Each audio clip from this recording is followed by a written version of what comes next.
Assalamualaikum warahmatullahi wabarakatuh. Perkenalkan, kami dari kelompok 6 yang beranggotakan saya Pita, Saya Ahmad Nurdi Hartono.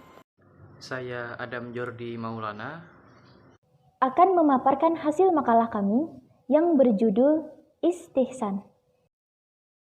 A. Pengertian istihsan.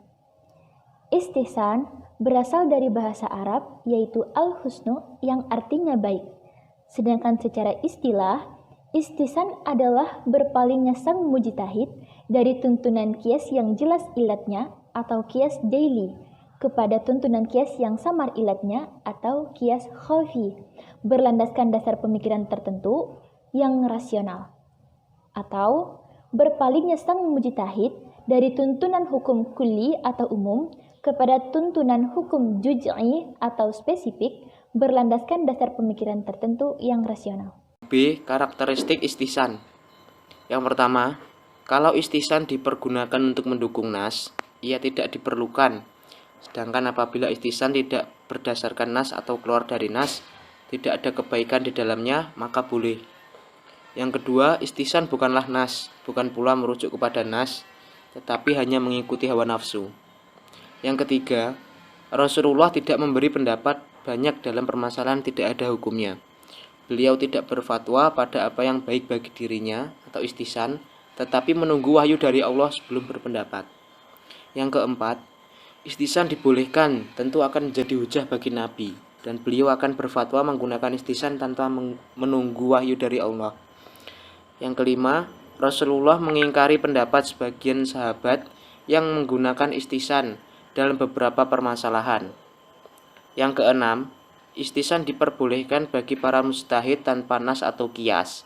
Selain mujtahid, tentu boleh pula menggunakan hukum berdasarkan akalnya. C. Macam-macam istihsan. 1. Istihsan dengan uruf. Imam Malik mengatakan bahwa mazhabnya meninggalkan dalil umum karena adanya uruf.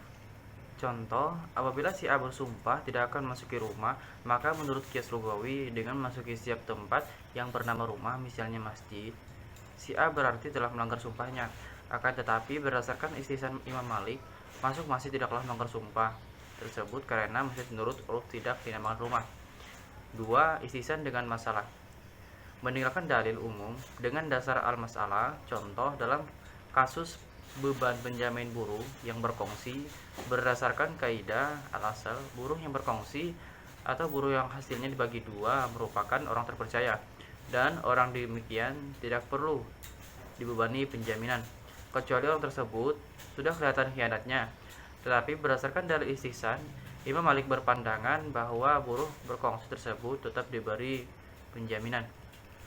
3. Istihsan dengan ijma. Meninggalkan kaidah umum atau dalil umum dengan dasar ijma. Contoh, kasus orang yang memotong ekor keledai tunggangan untuk membayar seluruh harga keledai itu. Jika si B memotong ekor keledai tunggangan, diwajib membayar kerugian sebesar harga yang kurang dari keledai itu sebagai akibat perbuatannya. Ini merupakan kaidah al-asal, akan tetapi ijma menyatakan keledai tunggangan yang digunakan untuk kendaraan bila dicacatkan sebagai bagian tubuhnya, maka harus diganti secara keseluruhan. 4. Istihsan dengan kaidah raf, al-hars, wa al-mushaf. Menghilangkan kesulitan atau kesukaran ini merupakan kaidah yang bersifat qat'i. Contohnya, kasus pemakaian kamar mandi umum tanpa ketentuan jumlah harga sewa, lama masa pemakaian, dan jumlah secara keseluruhan. 4. Istihsan dengan kaidah raf, al-hars, wa al-mushaf. Menghilangkan kesulitan atau kesukaran ini merupakan kaidah yang bersifat qat'i. Contohnya, kasus pemakaian kamar mandi umum tanpa ketentuan jumlah harga sewa, lama masa pemakaian, dan jumlah air yang digunakan. Menurut kaidah umum, kasus demikian dilarang sebab mengandung sewa menyewa atau gharar. Berdasarkan istihsan, kasus demikian dibolehkan dengan dasar pertimbangan menghilangkan kesulitan atau kesukaran, ar-raf wa al-haj wa al-maqasa. Karena makan kamar mandi umum seperti demikian sudah menjadi kebutuhan masyarakat yang tidak bisa dihindari. D. Kehujahan istihsan. 1. Surat Al-Jumar 39 ayat 55 yang artinya, dan ikutilah sebaik-baiknya apa yang telah diturunkan kepadamu dari Tuhanmu.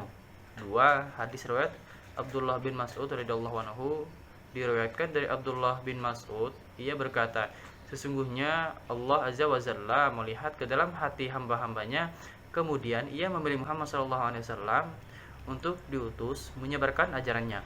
Lalu ia melihat ke dalam hati hamba-hambanya, kemudian memilih para sahabat dan menjadikan mereka pendong agamanya dan pendampingnya. Karena itu, apa yang dipandang oleh kaum muslim baik, bagi Allah juga baik, dan apa yang dilihat mereka jelek, bagi Allah juga jelek. Hadis riwayat Hakim dan Baihaqi. 3. Ijma para ulama yang diterapkan di masyarakat. Misalnya, kebiasaan tidak membayar saat masuk kamar mandi umum dan meminum air di tempat umum yang telah disediakan. Kebiasaan tersebut menunjukkan kebolehan. Masalah ini disebut sebagai ijma atau kebiasaan umum, uruf am, dengan mengesampingkan kias. Sekian dari kami. Wabillahi taufiq wal hidayah. Wassalamualaikum warahmatullahi wabarakatuh. Waalaikumsalam.